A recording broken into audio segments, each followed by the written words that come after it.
Assalomu alaykum do'stlar, men ismim Hayotbek, sun'iy intellektda kontent yarataman. Va shu kungacha Instagramda ko'plab kanallarda sun'iy intellektda videolar yaratdik va hozirgacha yaratib boryapmiz va o'ziga yarasha obunachilar va ko'plab prosmotrlar yig'ib kelyapti. Xo'p, sizlarga ham sun'iy intellektda kontent yaratish bo'yicha darslar ketma-ketligida joylab boramiz. Biz kontent yaratishimizda qanday platformadan foydalanamiz? Variantlar ko'p. Masalan, Higgsfield sayti bor, o'sha yerdan kirib foydalansangiz bo'ladi. Lekin ko'pchilikka hamma ham tushunavermaydi bu sohani, shuning uchun saytdan foydalanadiganlarga biroz qiyin bo'lishi mumkin. Va undan tashqari ko'plab Telegram botlar bor. Shunga o'xshash Suzma AI Telegram boti ham bor. Biz asosan sun'iy intellektda kontent qilishda Suzma AI boti orqali ko'rsatib beramiz. Chunki sababi Suzma AI boti o'zimizning proyekt va undan tashqari ko'plab qulayliklar mavjud. Va sizlarni darslar davomida shu qulayliklarni ko'rsatib, yoritib beramiz. Qani unda ketdik. Birinchi darslik Suzma AI botida nimalar bor, nima qulayliklar bor, shu narsalarni ko'rib chiqamiz. Qani ketdik. Birinchi navbatda Telegramdan Suzma AI deb qidiramiz va birinchida chiqqan botga kiramiz. Xo'p, bu yerda start tugmasini bosib kiramiz. Mana shunaqa holat chiqadi sizda ham. Xo'p, bu yerdan biz Suzma AI mini saytiga o'tib olamiz. Chunki qulayligi juda yuqori darajada. Xo'p, kirib olganimizdan keyin bu yerda mana agar sizlar ishlatgan bo'lsangiz oldin tarixinglar chiqadi. Ishlatmagan bo'lsangiz chiqmaydi. Mana bunaqa holatda chiqadi, kirsanglar sirasi. Endi bu yerda nimalar bor? Qaranglar. Mana bu panelda nastroykaga o'tsangiz, tillaringiz bor. Interfeys tili o'zbekcha, xohlasangiz arabcha, qozoqcha, tojikcha, xohlagan rus tili, qirg'izcha, inglizcha hamma variantlar bor. Biz o'zbekligimiz uchun, o'zbek tilini yaxshi tushunganimiz uchun o'zbekcha variant tanlab olganmiz. Bu yerdan sun'iy intellekt modellari bor. Xo'p, sizda masalan qaysi sun'iy intellekt sizga qulayroq? Masalan, Gemini Pro'si turibdi ekan hozir. Sizga agar ChatGPT yoqadigan bo'lsa, ChatGPT 5.6 eng kuchli modelini tanlashingiz mumkin. Yoki sizga Cloud kuchli, Cloud tanlayman deydigan bo'lsangiz, mana Cloud ta'minlangan Cloud tanlashingiz mumkin. Xullas, hozirgi kunda eng kuchli matn bo'yicha sun'iy intellektlar bo'yicha ChatGPT, Cloud hamda Gemini Pro turadi. Bulardan eng kuchli Cloud bo'lib turibdi hozircha, ChatGPT ikkinchi va Gemini 3-chi bo'lib turibdi. Sizlar xohlaganinglarni mana shu bot orqali topishingiz mumkin. Ya'ni saytiga kirib Pro'sini sotib olishingiz shart emas. Uchalasini ham bitta botda mana shu botning ichida foydalanishingiz mumkin bir xil vaqt ichida. Ya'ni Cloud foydalanish uchun alohida saytiga kirib, ChatGPT uchun alohida kirib yurmaysiz. Mana shu narsalar bo'lmasligi uchun hammasini jamlab mana shu botga joylangan. Xolasi DeepSeek, Grok, xullas hamma sun'iy intellektlarni bir yerga jamlangan variant. Sizga qaysi qulay, o'shani tanlaysiz. Bizga ChatGPT 5.6 modeli juda yaxshiligi uchun qo'yib olganmiz. Bu yerda ham sun'iy intellekt agentlari bor. Xohlaganingiz tanlashingiz mumkin. Bizga hozir klassik yordamchi turibdi. Mana shu yetadi. Hop, mening ma'lumotlarim. Bu yerga ma'lumotlaringizni kiritib qo'ysangiz, sun'iy intellekt sizning ma'lumotlaringizga qarab gaplashadi siz bilan. Masalan, biz yozib qo'yganmiz kasblarni, masalan, hobbingiz yozgansiz. Mana shu hobbi kasbingizga qarab sun'iy intellekt siz bilan gaplashadi. O'shunga qarab ma'lumot beradi. Hop, endi bu yerdan chiqamiz. Hop, chatga keyin bu yerda qorong'u rejim, yorug' rejim. Xohlaganingiz tizimli. Bizga yorug'roq yaxshi, yorug'ni tanladik. Hop, endi nimalar bor yana? Bu yerda pastda ko'rib turgan panelingizda mana birinchida turgan rasm bossangiz, rasmlar chiqadi. Nano Banana Pro 2si, GPT Image 2, ya'ni ChatGPT'da eng kuchli sun'iy intellekt rasm yaratadigan modeli. Hop, Seedream bor, Pro's chiqqan 5, u ham kuchli yaratadi. Grok, Zimage, Seedream Toro 5, Flux 2 Pro, mana shu modellar bor rasm yaratish uchun. Bu yerda mana formatlari bor.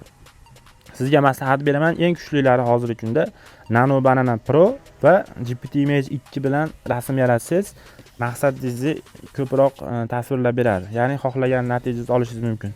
Xo'p, formatlari har xil formatlari bor. Xohlaganingizdek foydalanasiz. Sifatini 1K, 2K, 4K. 4K'si eng kuchlisi, 2K'si sal o'rtacha bo'ladigani. Xo'p, namunaga nima? Namunaga o'zingiz rasmingizni yozib, masalan, mayliga manaqa rasm bo'lsin deb bitta jo'natasiz, bo'ldi. Ketdi, shunaqa rasm yaratadi. Bu rasm bo'limi. Ikkinchisi video qatori. Video qatorida Mana shu siz ko'rib turgan oynadagi sun'iy intellekt eng kuchli modellari jamlangan. Grok bor, Kling bor, Veo, Sidens'da eng kuchli hozir yaqinda chiqqan 2.5 ham bor. Runway, hop, Kling Motion Control, xullas mana shu hamma modellari bor. Biz keyingi darslarda har bittasida alohida videolar qilib, qanaqa qilish haqida ko'rsatib boramiz. Asosan bitta bugun tanishib chiqamiz hamma narsalar bilan. Hop, formatlari shu, sifatlari va videoda necha minutlik bo'lishligi, davomiyligi, kadrlar. Kadrlarni joylab o'zgartiraverasiz. Hop, keyingi qatorga o'tamiz. Keyingi qator muzika qatori. Bu yerdan hop, birinchisida matnni ovozli aytish, ya'ni bu yerga kirib turib, xohlasangiz Element Labs'dan qilasiz. Mana bu modellarni tanlab matn yozasiz, matn qilib beradi. Hop, bu yerda Gemini ekan bor alohida va bu yerdan ham qilib beradi. Sizga agar o'zbek tilida matnlar qilmoqchi bo'lsangiz, ya'ni matnni audioga aylantirmoqchi bo'lsangiz, Gemini'ni maslahat beraman, chunki bu yerda mana nechtadan 20 taga yaqin variantlar bor. Deyarli hammasi o'zbek tilida zo'r gapiradi. Zo'r aksentsiz gapiradi. Bu yerda mana aksent tanlashingiz mumkin, neytral, Amerika, yana Britaniya, xullas Avstraliyan shevalarni tanlashsa bo'ladi. Biz eng anaqasini neytral qilib qo'yamiz. Hop, uslublar bor. Bu yerda har xil uslublar bor. Diktirdagi bor, yana kulgili, yana boshqacha. Xullas, bu tegmaganingiz yaxshi bunga. Agar diktir qilmoqchi bo'lsangiz, Newcastle tanlasangiz, bu ham yaxshi. Agar surat qana bo'lishi kerak deyapti bitta. Tabiiymi, notabiiymi deyapti. Biz tabiiy tanlaysiz. Keyin mana bu yerga replika matni turibdi. Bu yerga matn yozasiz. Qanaqa matn bor? Hamma matnni yozib turib, matningizni gapirtirmoqchi bo'lgan joylab turib, keyin qo'shimchalar bor. Bu yerda sahna vaziyatni yozishingiz kerak. Masalan, urushda gapiryapti deysizmi yoki oshxonada gapirsin deysizmi, shunga oshxonaga qarab, yoki jahli chiqqan ohangda gapirsin deysiz, jahli chiqqan ohangda gapirib beradi. Xuddi shunaqa qilib o'zingizni anaqangizni tasvirlab yozishingiz mumkin. Hop, endi mana bu chekkadagi globusni rasmiga bosamiz. Bu nima deydigan bo'lsangiz, yoqib qo'yadi, o'chirib qo'yadi. Bu yerda yoqadigan bo'lsangiz, masalan, nima bo'lishi mumkin? Siz sun'iy intellektda botdan narsa qidirmoqchisiz internetdan. Masalan, nima qidirishingiz kerak? Hop, masalan, yozaylik, oddiy misol. Choy haqida internetdan qidirib top. Bu nima deb masalan yozasiz-da, jo'natasiz. Agar siz mana shu globusni yozib turib jo'natadigan bo'lsangiz, sun'iy intellekt internetga kirib, Google'dan qidirib, saytlardan topib sizga ma'lumot yetkazib beradi. Agar shu globusni yoqadigan bo'lsangiz, mana o'sha sizga yozib berdi mana saytlar bilan. Saytlar mana manbalarni ham ko'rsatib qo'ygan. Mana qaydan qaysi saytdan olganigacha mana choy haqida geografiya o'zi Wikipediadan olib, YouTube'dan hammasidan olib turib, sizga bitta qilib jamlab mana tashlab berildi. Ko'rishingiz mumkin. Mana bu choy o'simligi bir barglari qaynoq suvga damlab tayyorlanadigan mashhur ichimlik. Qisqacha asosiy faktlar. Dunyoda suvdan keyin eng ko'p ichiladigan ichimlik hisoblanadi. Ko'ryapsizlarmi do'stlar? Mana shunaqa ma'lumotlarni bot orqali topishingiz mumkin. Xo'p, endi mana buni ko'rdik. Tariflarni ham mana shu yerdan tanlasangiz bo'ladi. Modellarni. DeepSeek, Grok, Cloud, xullas hammasi bor. Xo'p, endi keyingisi plus ko'ryapsizlar. Plus bosasizda, bu yerda mana oldin generatsiya qilgan rasmingiz tayyor chiqib turadi. Oldin yuklagan rasmlaringiz turadi.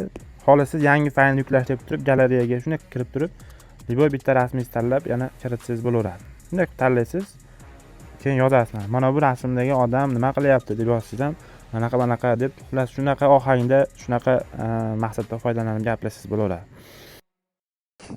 Endi shablonlar qatoriga lampochkani ustiga bosib o'tamiz. Bu yerda ko'rib turgan rasmlaringizdan xohlaganini o'zingizni yuzingiz bilan qilib tayyorlasangiz bo'ladi. Ko'ryapsiz, shablonlar ko'p, xohlagan yoqqan rasmni ustiga bosasiz. Masalan, biz mana bu rasmga bosdik. Xuddi shunaqa rasm yaratish uchun ishlatish tugmasiga bosamiz.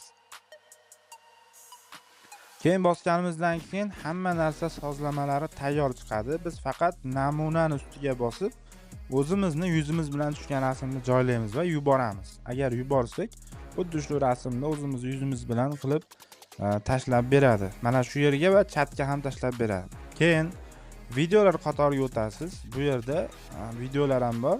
Xuddi o'zingizni elementingiz bilan, ya'ni mashinangiz bo'lsa mashinangiz yoki o'z yuzingiz bilan qilsangiz bo'ladi. Biz hozir mana bu UFC jang degan Xo'p, namunaga shablonga kirib ko'ramiz. Va mana videoni ko'rishingiz mumkin. Xuddi shu videoni urushayotgan odamlarni o'zimizni qo'yadigan yoki o'zimizni yuzimiz bilan qo'yib urushayotgandaqa qilsak bo'ladi. Masalan, bitta do'stimizni qora bolani o'rniga o'zimizni mana bu futbolkali bolani o'rniga qo'yib qilsak bo'ladi. Buni qilish uchun ishlatish tugmasiga bosishingiz kerak. Shablonni ko'rib bo'lganingizdan keyin ishlatish tugmasiga bosasiz. Kirsiz, hamma narsasi tayyor bo'ladi. Bu narsalarga siz tegmaysiz. Faqat siz mana bu pastda namuna rasmlar degan joyga bosasiz. Va o'zingizni o'sha urushmoqchi bo'lgan sherigingiz bilan birga rasmingizni joylasizda o'sha namuna rasmlarga. Keyin yuborish tugmasiga bosasiz. Va natijada xuddi shunday videoni natijasini olasiz. Endi shu qatorda turgan mayod ustiga bossak nima bo'ladi? Bu yerda statistik avtor. Ya'ni siz qo'ygan shablonlaringizni statistikasi turadi. Ya'ni siz qo'ygan shablonlardan necha kishi foydalandi, necha kishi ishlatdi, shu narsalar chiqib turadi. Bu yerga o'z shablonlar qanday qo'yiladi, uni ham ko'rsatamiz hozir. Xo'p, bu yerda siz tayyor qilgan rasmlaringiz bo'ladi, generatsiya qilgan. O'sha generatsiya qilgan rasmlaringizni oxirida g'oya sifatida qo'shish degan joy bo'ladi. Agar shuni qo'shib qo'ysangiz, mana shu yerda chiqib qoladi. Va kim ishlatadigan bo'lsa, sizga har bitta ishlatgan odamlar orqasidan ikkitadan suzma coin keladi.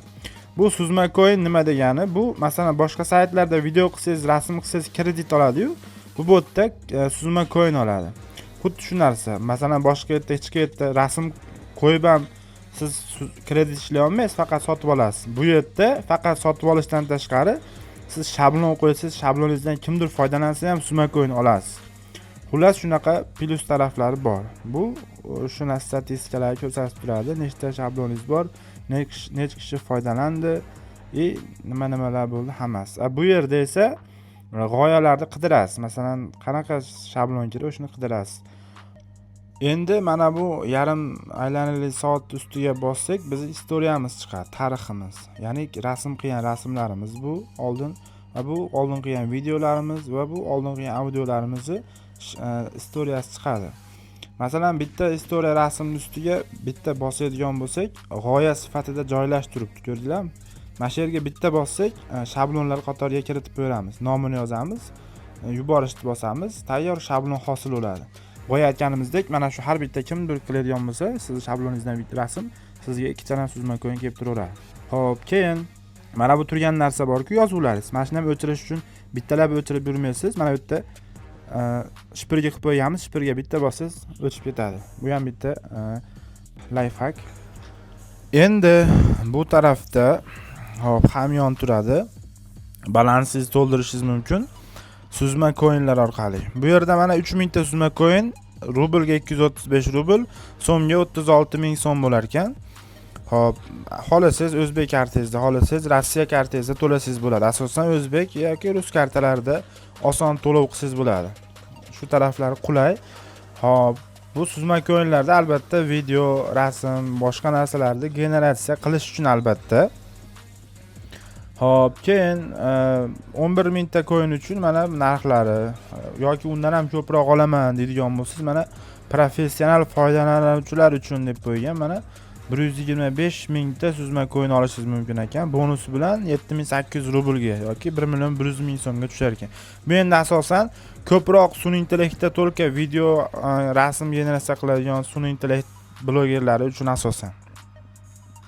Keyin bu yerda referal havola ko'rgan bo'lsangiz, mana shuni ko'proq qilib turib kimgadir jo'natsangiz, u kirsa, mana shu havolangiz orqali sizga 40 ta summa coin tushaveradi. Mana o'sha menda 164 ta odam kirgan ekan meni havolam orqali. Masalan, pastda har kungi bonus, kuniga 70 ta suzma coin beradi. Har kuni beraveradi tekinga. Kirasiz beraveradi, olaverasiz. Mana o'sha men oldim. Keyin pastda titel deb qo'ygani, siz kanalimiz bor, postlar joylaymiz, ma'lumotlar, foydali promptlar. O'shunga obuna bo'lsangiz, yana 100 ta coin beradi. Ko'ryapsizmi? Mana 3 ta holatda mana sizga o'sha summa coin beryapti. Plus tekinda bular masalan. Shabloningizdan ham plus 2 ta coindan kelsa, mana 4 xil suzma coin topishning iloji bor ekan. 5-si pulli. 5 xil holatda. Yana qaysi boshqa botda shunaqa imkoniyatlar bor, bilsanglar izohlarda yozib qoldiringlar. Menimcha hali bunaqa kuchli imkoniyati bor botlarni hali men eshitmadim. Agar mana bu butun tarixga bosadigan bo'lsangiz, mana bu suzma coinlaringizni nimaga ishlatdingiz, qancha ishlatdingiz, hammasini hisobi chiqib turadi. Xullas, mana shu narsalar, kirdi chiqdi hisoblar mana shu hamyonda pashti. Hamyoningizni ko'rsatib turadi bu taraf. Xo'p, do'stlar, mana hamma narsani imkon qadar tushuntirdik botdagi, hech narsa qolib ketmadi degan umiddamiz. Nima deysizlar do'stlar? Bot sizlarga yoqdimi? Agar yoqqan bo'lsa, izohlarda fikrlar qoldiringlar va yana botga nima funksiyalar qo'shsak bo'ladi? Ya'ni nima yangiliklar kiritsak bo'ladi? Kamchiliklarini ko'rdingizmi? Nima kamchilik bor? Shu narsalar yozsangiz, biz o'qib imkon qadar botni yana ham mukammallashtirib, kuchliroq qilishga harakat qilamiz. Do'stlar, birinchi videomiz mana shundan iborat edi. Keyingi darslarda ko'rishguncha, inshaalloh keyingi darslarda yana ham har bitta detalga alohida tushuntirib, professional darajada ko'rsatib berishga harakat qilamiz.